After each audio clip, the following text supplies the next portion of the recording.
श्राद्ध पक्ष का हिंदू धर्म में बड़ा महत्व है। प्राचीन सनातन धर्म के अनुसार हमारे पूर्वज देव तुल्य हैं और इस धरा पर हमने जो जीवन प्राप्त किया है और जिस प्रकार उन्होंने हमारा लालन पालन करके हमें कृतार्थ किया है, उससे हम उनके ऋणी हैं। समर्पण और कृतज्ञता की इसी भावना से श्राद्ध पक्ष प्रेषित है, जो जातक को पितर ऋण से मुक्ति का मार्ग दिखाता है। कहने का अर्थ है कि हमारे पिता यदि स्वर्ग सिधार गए हैं, तो जो हमारे लिए उन्होंने कर्म किए हैं, हमारा लालन पालन किया है, उसे हम श्राद्ध करके उस ऋण से मुक्ति पा सकते हैं। गरुड़ पुराण में वर्णित है, पितर ऋण मुक्ति मार्ग रेखा। समय अनुसार श्राद्ध करने से कुल में कोई दुखी नहीं रहता। पितरों की पूजा करके मनुष्य आयु, पुत्र, यश, स्वर्ग, कीर्ति, पुष्टि, बल, श्री, पशु, सुख और धन्य धान प्राप्त करता है। देव्य कार्य से पितृ कार्य का विशेष महत्व है। कहने का अर्थ है कि श्राद्ध तो हम करते ही हैं जब पितर हमें छोड़कर चले जाते हैं, लेकिन सबसे ज़्यादा महत्व उस समय का भी है जब हमारे पितामह हमारे साथ रहते हैं। उस समय हम जितना हो सकता है उतना अगर अपनी श्रद्धा और समर्पण हम उनके लिए दिखाते हैं, तो वह जीते जी हमें कईयों आशीर्वाद से फलीभूत करते हैं। और जाहिर से बात है, जब वो हमें छोड़ के चले जाते हैं तो श्राद्ध के प्रति हम अपना समर्पण भाव दिखाते हैं और उनसे आशीर्वाद प्राप्त करते हैं। इसलिए कहा गया है कि देव पूजा से पितृ पूजा का बहुत महत्व है। देवताओं से पहले पितरों को प्रसन्न करना अधिक कल्याणकारी होता है। यह कहा भी जाता है कि यदि आप देवी देवताओं की पूजा कर रहे हैं और अपने पिता माता की सेवा नहीं कर रहे हैं, तो उसका कोई फल नहीं, वह बिल्कुल कल्याणकारी नहीं है। श्राद्ध शब्द श्रद्धा से बना है, जो श्रद्धा का प्रथम अनिवार्य तत्व है।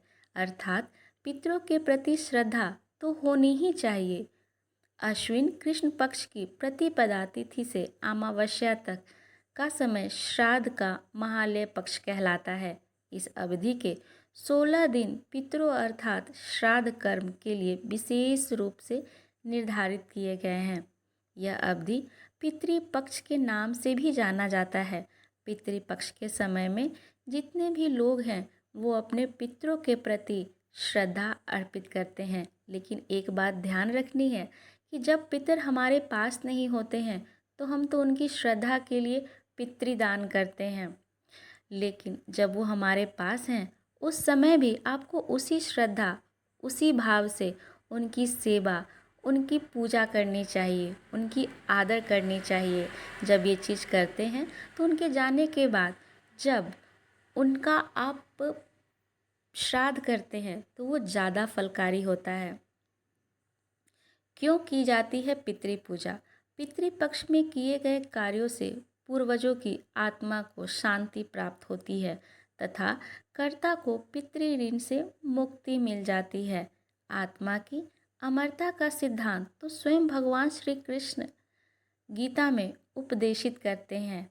आत्मा जब तक आपके परम आत्मा से संयोग नहीं कर लेती है, तब तक विभिन्न योनियों में भटकती रहती है और इस दौरान उसे श्राद्ध कर्म में संतुष्टि मिलती है। कहने का अर्थ है कि पितरों के स्वर्गलोक में जाने के बाद हो सकता है कि वो कई तरह की योनियों में जन्म ले रहे हों, भटक रहे हों, लेकिन जैसे ही उनका श्राद्ध कर्म किया जाता है तो उन्हें संतुष्टि मिलती है और वो उस चीज़ से मुक्त हो जाते हैं।